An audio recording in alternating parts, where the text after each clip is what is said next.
Hey there, welcome back. Today I have a pretty simple video for you.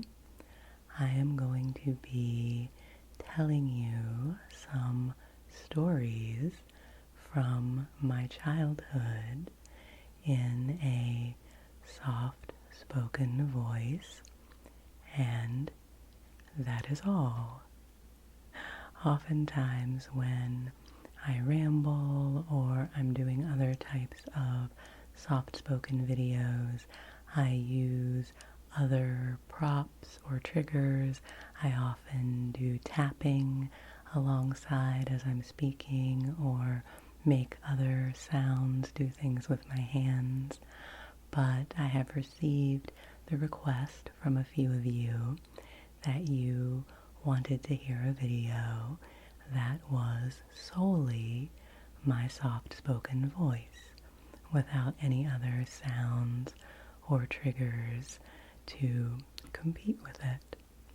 So we are still in this heat wave where I live, and so I thought today it might be nice for me to just record a very simple video where I just sit down and tell you some stories. And I will do my best to not do any hand sounds spontaneously, which I often do in videos.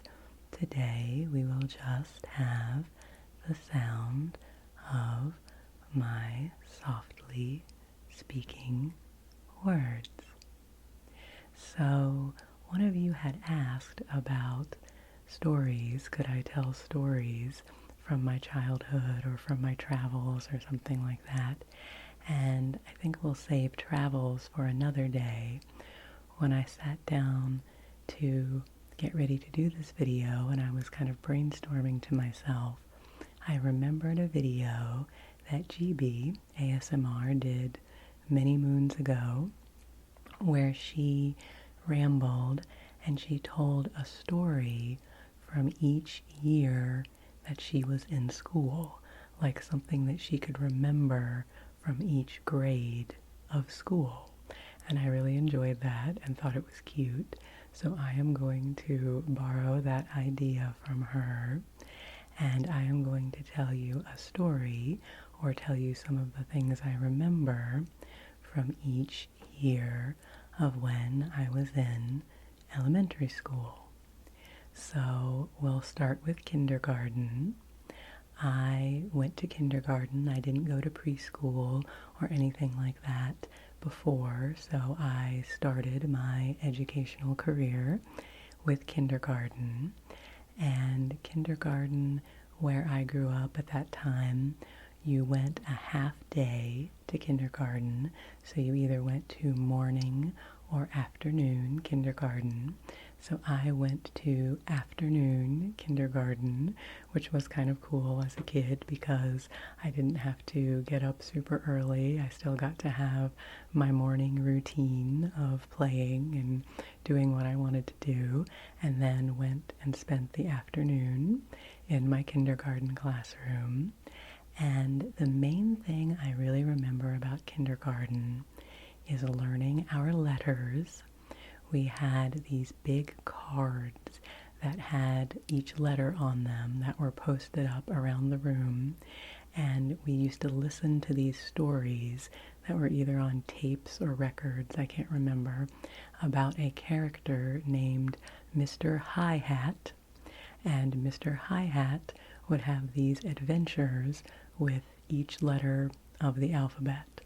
And I really remember enjoying those, and I can still see in my head what those illustrations looked like for each letter of the alphabet.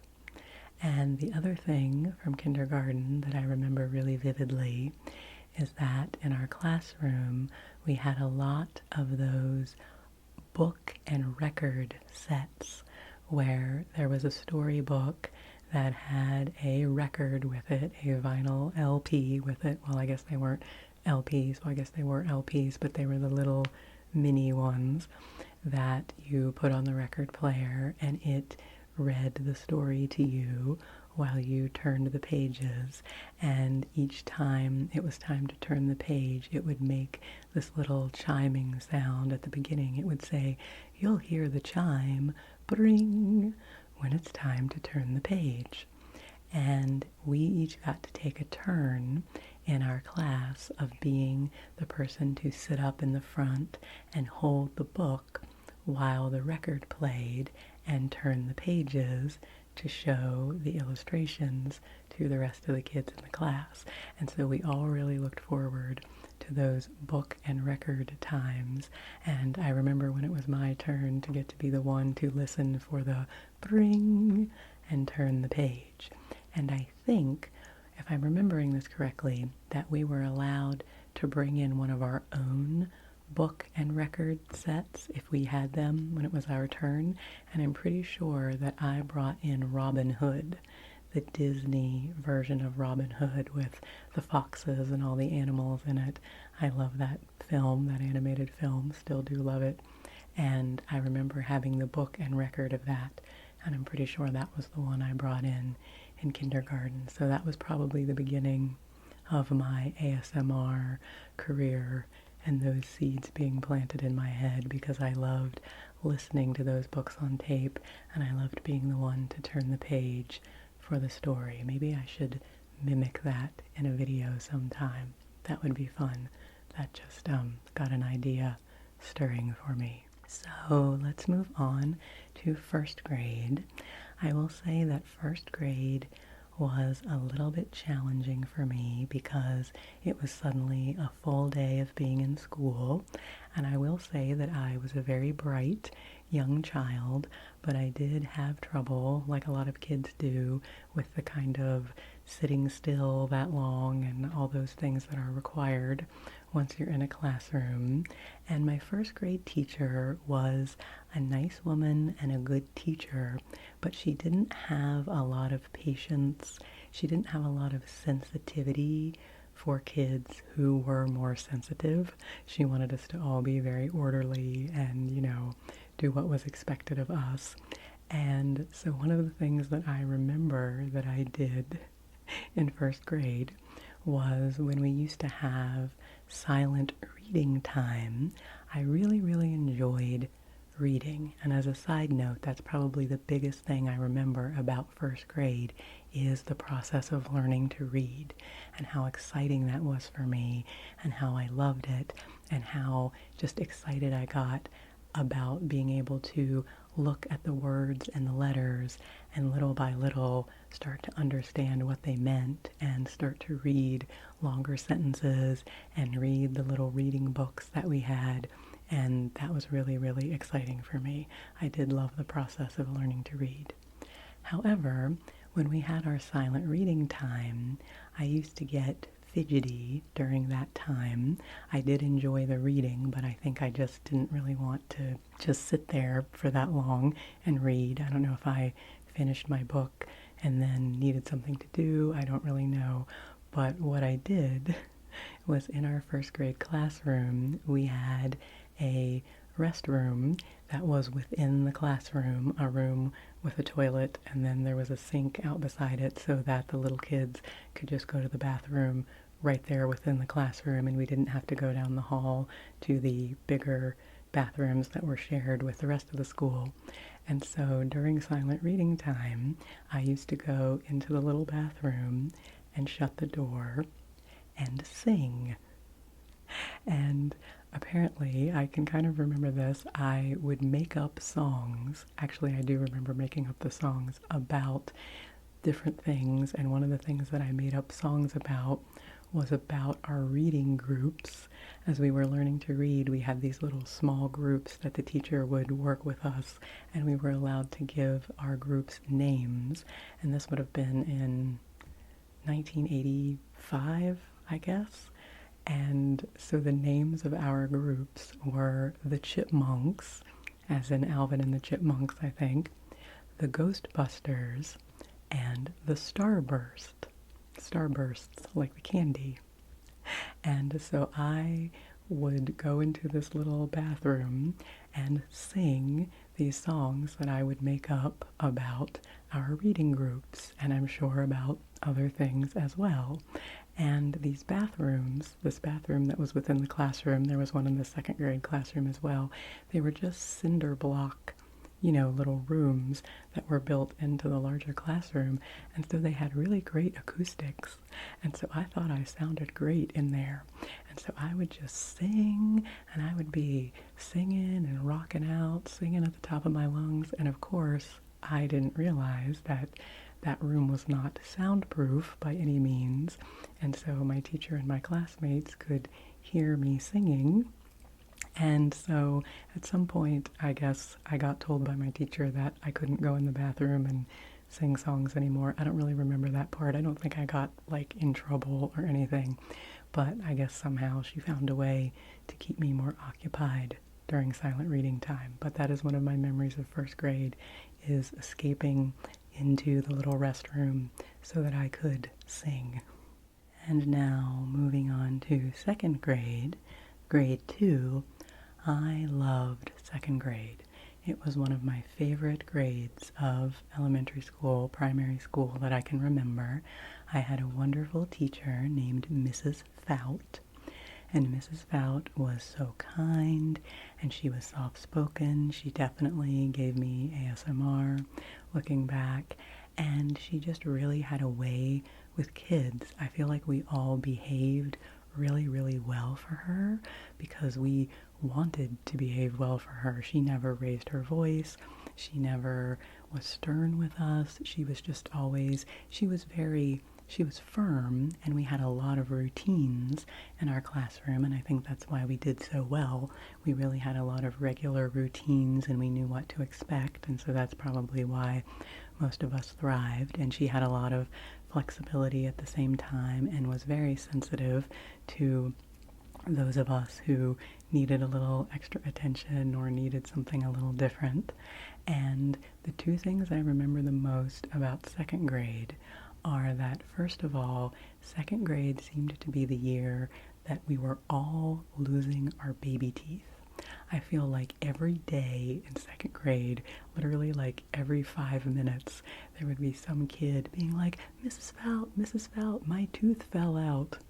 And I remember, again, as I said, we had the little bathroom and sink within our classroom, and there was a sink there with a paper towel dispenser with those infamous brown paper towels that, you always had in school. And there was always some kid with a brown paper towel with a bloody tooth in it being like, oh, here's my tooth. And so poor Mrs. Fout, she had to deal with a lot of teeth that year. So I remember that very well. And I also remember that in second grade, our class had a monarch caterpillar in an aquarium that someone had found in their yard and brought in, and we had, leaves for it to eat and branches for it to climb on and everything, and we observed it, and we learned about the life cycle of the monarch butterfly and how they change from a caterpillar into a chrysalis and then transform into a butterfly.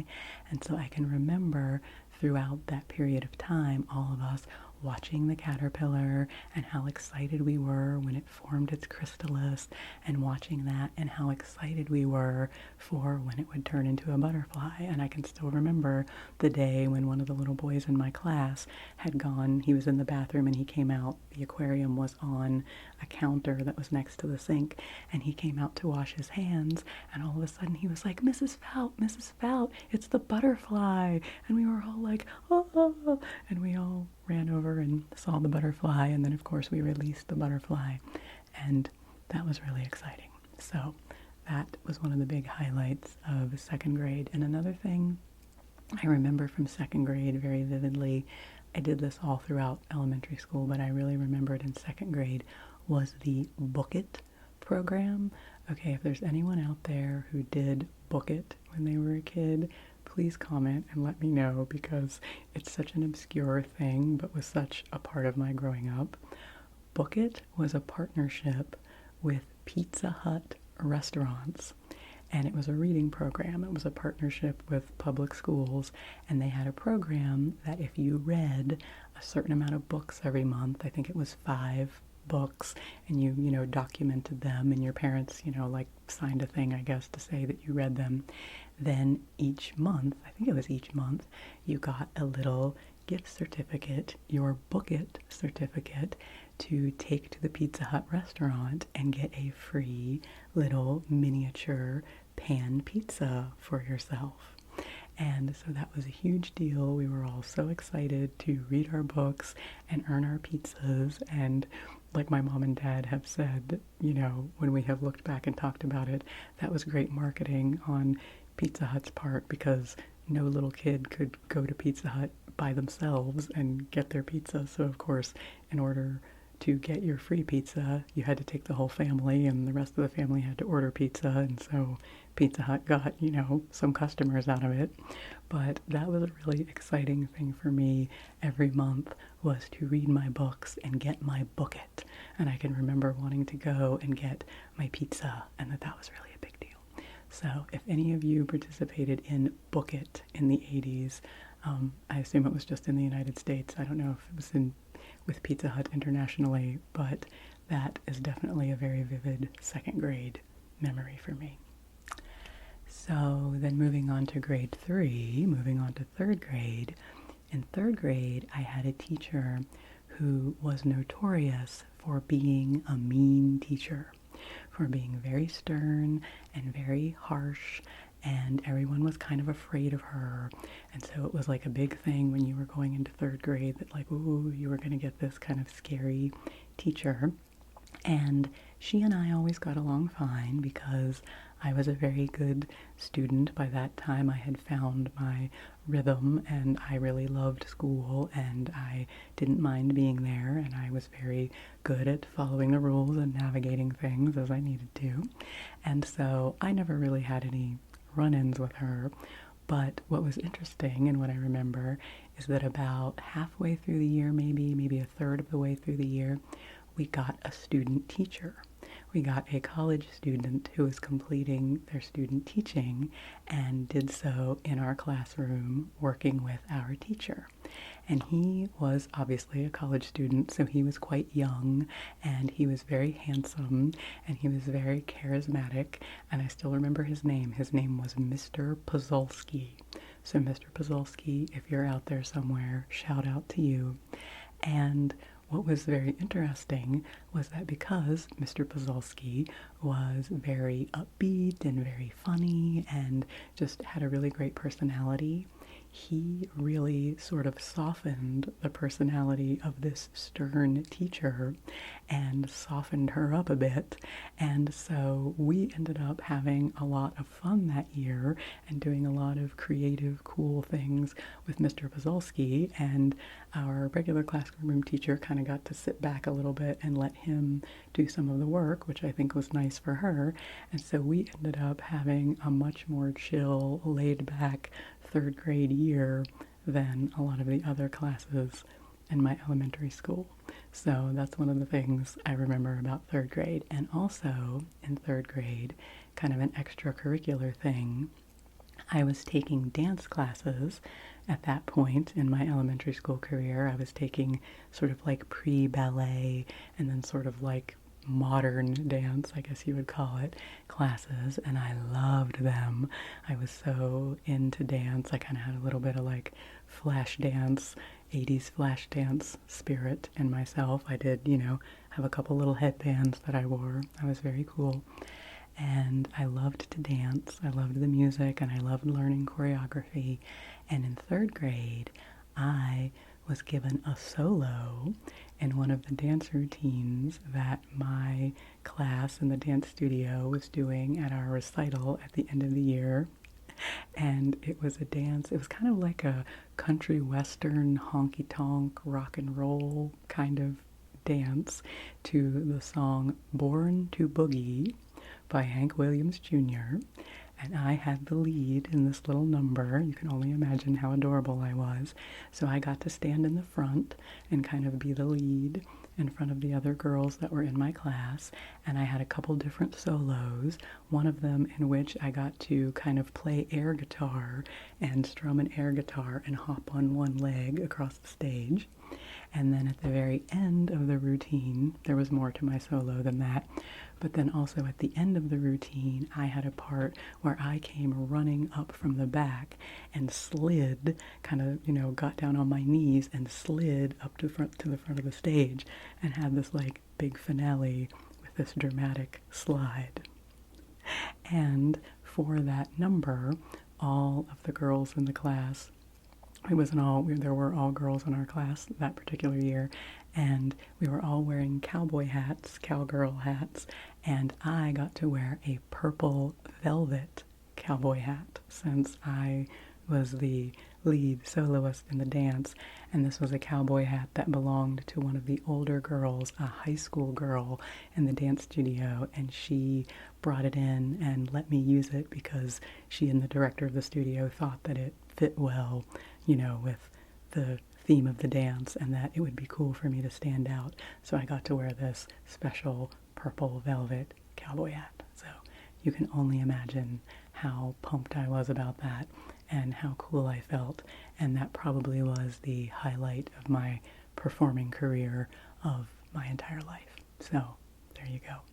And one more note on third grade. This is kind of third grade into fourth grade that I really remember on the theme of performing and such, that was when I was really into making my own radio shows at home. And I've mentioned this before a long time ago in videos, that I think that was kind of the beginning of my ASMR career, because we had a boombox, a tape player, a tape deck that you could record onto blank cassette tapes. Yes, very 80s here. And so I would put in a blank cassette tape and record, and I would record my own little radio shows where I would make up little ads, I would sing songs, I would tell stories. Sometimes I would interview my sister. She would pretend she was a famous person or something like that, and I would interview her. Sometimes I would interview my cousins if they were over visiting, and I made this little radio show, and I used to say that my radio station was WDEVAN, Devan, which is my first name in case any of you don't know that.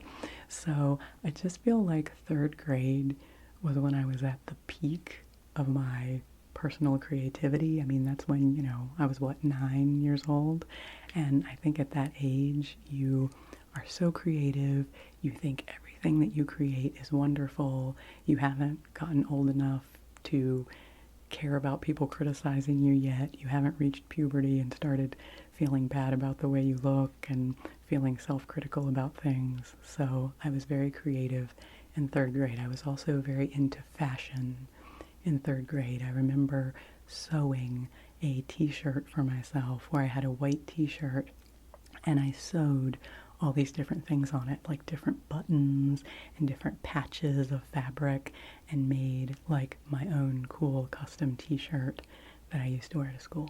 So a lot in third grade. Moving on to fourth grade, I don't have as many really specific memories of fourth grade. I do remember that I had a really mellow teacher that year. It was really interesting. You went from like the really strict, sort of feared teacher in third grade to this really laid back, cool fourth grade teacher who everybody loved. And we did a lot of reading in that class. She read aloud to us, and I just remember reading being a big part of that year. And probably my biggest memory from fourth grade is that our teacher gave each child on their birthday a book wrapped up. It would be on your desk when you came in on your birthday. And I know she did it somehow for the kids that had birthdays in the summer so they weren't left out. I can't remember if she did it at the end of the year or she had a specific day that she did it, but I know she made up for that somehow. But my birthday is at the end of May, so it was pretty close to the end of the school year. But it was always really exciting when we would come in and it would be someone's birthday and they would have this wrapped rectangular present on their desk, which we all knew was a book. And the teacher was really good at choosing a book that was really a good match for whatever person it was, what they were interested in, and what they would want to read about. And it was just a really special thing that she did. I always thought that was very cool. And, usually the books were pretty thin. They were like fourth grade chapter books, so they were paperbacks and not too giant. And I remember when I came in on my birthday to the classroom, my book was on my desk wrapped up, and it was thick. It was like this thick, and I was like, oh my gosh. And I really was a voracious reader already at this point, loved the library, loved reading, and so I was so excited. And when I opened up that book, it was Anne of Green Gables. And that was the first time I ever read Anne of Green Gables, and you all know how beloved that book is to me. I have the full read aloud of that book here on this channel, which I'll link to if somehow you're watching this and you haven't heard of that before. Maybe it's the first video of mine you're watching, because I talk about it pretty frequently because I'm pretty proud of it, that I recorded a full audiobook basically of Anne of Green Gables. But that was the first time I read it, and I just remember being so excited that I had this big, thick book to read, and I was so excited to get into it, and I was so grateful to my teacher, and I just remember being so excited to get home that day after school so I could dive into it and start reading it. So fourth grade was a big, big year of reading for me. And so fifth grade, which will be my last little remembrance for this video, because the elementary school that I attended went from kindergarten to fifth grade. And then in sixth grade, I went to middle school, and middle school is a whole other world. So maybe I'll do a video of middle school stories. If you all enjoyed this, let me know, and maybe we'll move on to middle school. I will add at this point that the elementary school I went to was quite small. There was basically just one class for each grade with about 25 to 27 kids in most grades. I think there were about 25 kids in my grade. And so, you were with these same kids all the way through, and it was a very tight-knit community. It was a very sweet little school with really good food and a really lovely playground, and I'm really fortunate. I had a really nice little elementary school experience. And then when I went to middle school, that was a regional school where several of the elementary schools fed into it. And so then all of a sudden I was in a class of 200 kids. And, we were all divided up obviously into different classes, and we had individual classes and schedule changes and lockers and all of that kind of stuff, kind of as a, prequel to high school. So middle school was a big deal. But for today, when I was in fifth grade, that was a great year because I was at the top of the ranks in my elementary school. Fifth grade was the oldest class, so we were the big kids that everybody looked up to and thought were cool. And I had a wonderful fifth grade teacher. Her name was Mrs. Ramble. Shout out to Mrs. Ramble, or her memory, wherever she might be. And she only taught at my school for 1 year. Most of the teachers had been there a long time, but there was some transition with the fifth grade teacher slot, and so she taught that 1 year, and then she left and never taught at that school again. So I always felt very fortunate that I had her. We did a lot of read alouds and things in that class as well. And probably two of the things I remember the most about fifth grade, other than just the general end of school type things. We had a fifth grade banquet, and we had, some special things as we graduated from fifth grade. So that was a big deal. But in fifth grade, I won an essay contest. The local newspaper ran this essay contest to write an essay about your mother and why she should be the Mother of the Year.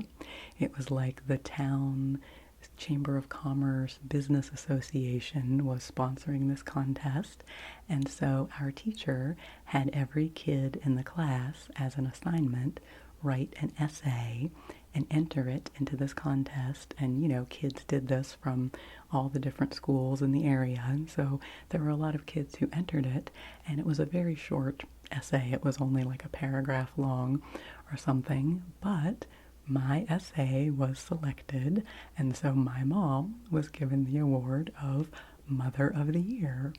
And I remember very specifically that I got called to the office. They called my name over the intercom and, called for Devan to come to the office. And, so it was kind of like, what's going on? Am I in trouble? Is something, weird happening? And I got to the office, and the school secretary there, who was a lovely woman, said, Devan, you have a phone call. A phone call? Who's calling me at school? So they gave me the phone, and it was someone from the newspaper calling to tell me that I had won the essay contest. So of course I was very excited, and the school secretary went back with me to the classroom, and we told my teacher, and she was of course very excited. And then my mom and I, one day, I assume it was probably during school, so I got to miss a little bit of school for this. My mom and I went to one of the local businesses in town, and Mom was presented with a certificate as Mother of the Year, and she and I had our picture in the newspaper, and Mom received all of these gifts from local businesses, like gift baskets and different things like this. And so that was just a really cool thing, and the first time my writing was ever really recognized in a public way. So that was exciting, and I was really, really proud of that, and I love my mom very, very much. I have a wonderful relationship with her. She's a really cool person, and so I was really excited at that time that she got recognized and was Mother of the Year. I have a video of my mom doing ASMR with me on this channel. I actually have 3 of them, 2 just with my mom and 1 with my mom and dad. So I'll link to that playlist of family ASMR if you haven't seen that. And my mom is a wonderful fan who watches all my videos, so much love to you, Mom. And that was definitely one of the big highlights of my 5th grade year. And then just another cute little story that I remember. As I have mentioned, I was a very sensitive child. I'm a very sensitive adult, as you all know. And I never liked, and I still don't, movies that... I've never liked scary movies as an adult. I don't like horror movies. I don't like zombies or, monster movies or anything like that. Never really been my cup of tea.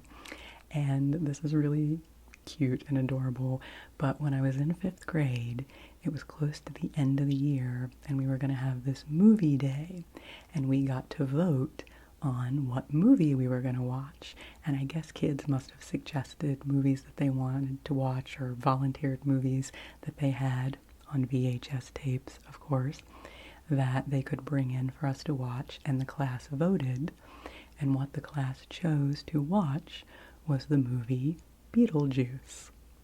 So for any of you who are 80s fans, if you know the movie Beetlejuice, it's not a scary movie, but it is about I don't know, what is Beetlejuice?